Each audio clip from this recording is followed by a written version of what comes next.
परमात्मा ने सभी इंसान एक जैसे बनाए हैं, इसलिए कभी भी भेदभाव ना करें। इस पर आधारित एक छोटी सी कहानी है।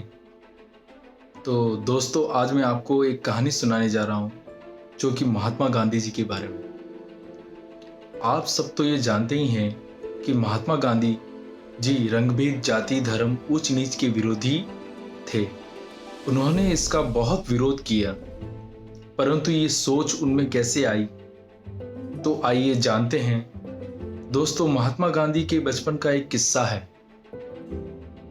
गांधी जी बचपन से ही जो काम करते वे पूरे उत्साह के साथ करते थे। गांधी जी के पिता का ट्रांसफर राजकोट हो गया था, तो साथ में वे भी गए।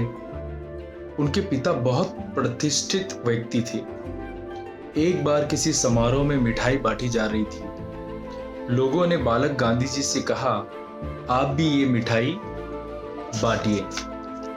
तो बालक ने मिठाई ले ली और बांटने लगे। उनके घर के पास एक सफाई कर्मी रहता था। बालक गांधी जी उस रोज सफाई करते देखते थे, रोज उससे बहुत प्रसन्न होते थे। सबसे पहले मिठाई लेकर गांधी जी उसी के पास पहुंचे कि जो मिठाई का टुकड़ा मिला है वो अब गांधी जी को उसे देना था। तो सफाई कर्मी अपनी छोटी सी झोपड़ी में रहता था। बालक ने सफाई कर्मी को बुलाया और कहा, आप मिठाई लीजिए। सफाई कर्मी ने सोचा कि ये बच्चा तो ऊंची जाति से है, अगर मैंने मिठाई ले ली तो लोग गुस्सा हो जाएंगे। उसने कहा, आप नहीं जानते, मैं ये मिठाई नहीं ले सकता। गांधी जी बच्चे थे, लेकिन बहुत समझदार और थोड़े जिद्दी भी थे। सही बात के लिए वे किसी से भी अड़ जाते थे।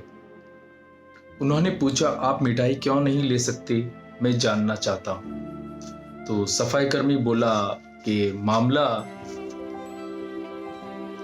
भेदभाव से संबंधित है, छूत अछूत का है। हमारी सामाजिक स्थिति एक जैसी नहीं है। तो गांधी जी बोले, आपको मिठाई लेनी ही होगी। गांधी जी ने उसका हाथ पकड़ा और हाथ में मिठाई दे दी। सफाई कर्मी इस बात पे रो दिया, लेकिन आसपास के लोग हैरान हो गए और शिकायत की मुद्रा में आ गए। ये बात गांधी जी के पिता करमचंद जी तक पहुंच गई। गांधी जी ने सबके सामने कहा, अगर हमारे देश में समाज में मिठाई वितरण में भी जाति, ऊंच नीच देखी जाएगी तो फिर ये किसका भोग था? किस ईश्वर को हम पूजते हैं? गांधी जी ने उसी समय सोच लिया कि जब मैं सक्षम हो जाऊंगा तो ये भेदभाव मिटा दूंगा। दोस्तों, इस कहानी से हमें सीख ये मिली कि ऊपर वाले ने सभी इंसानों को एक समान बनाया है। भाग्य, परिश्रम और योग्यता की वजह से सभी इंसानों की स्थिति अलग अलग हो गई है, लेकिन फिर भी किसी भी तरह का भेदभाव नहीं करना चाहिए। खास तौर पर अन्न के मामले में पक्षपात न करें, क्योंकि किसी भूखे को खाना देना भी एक तरह की इबादत है, पूजा है ईश्वर की।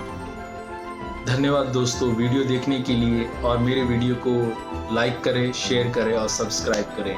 धन्यवाद।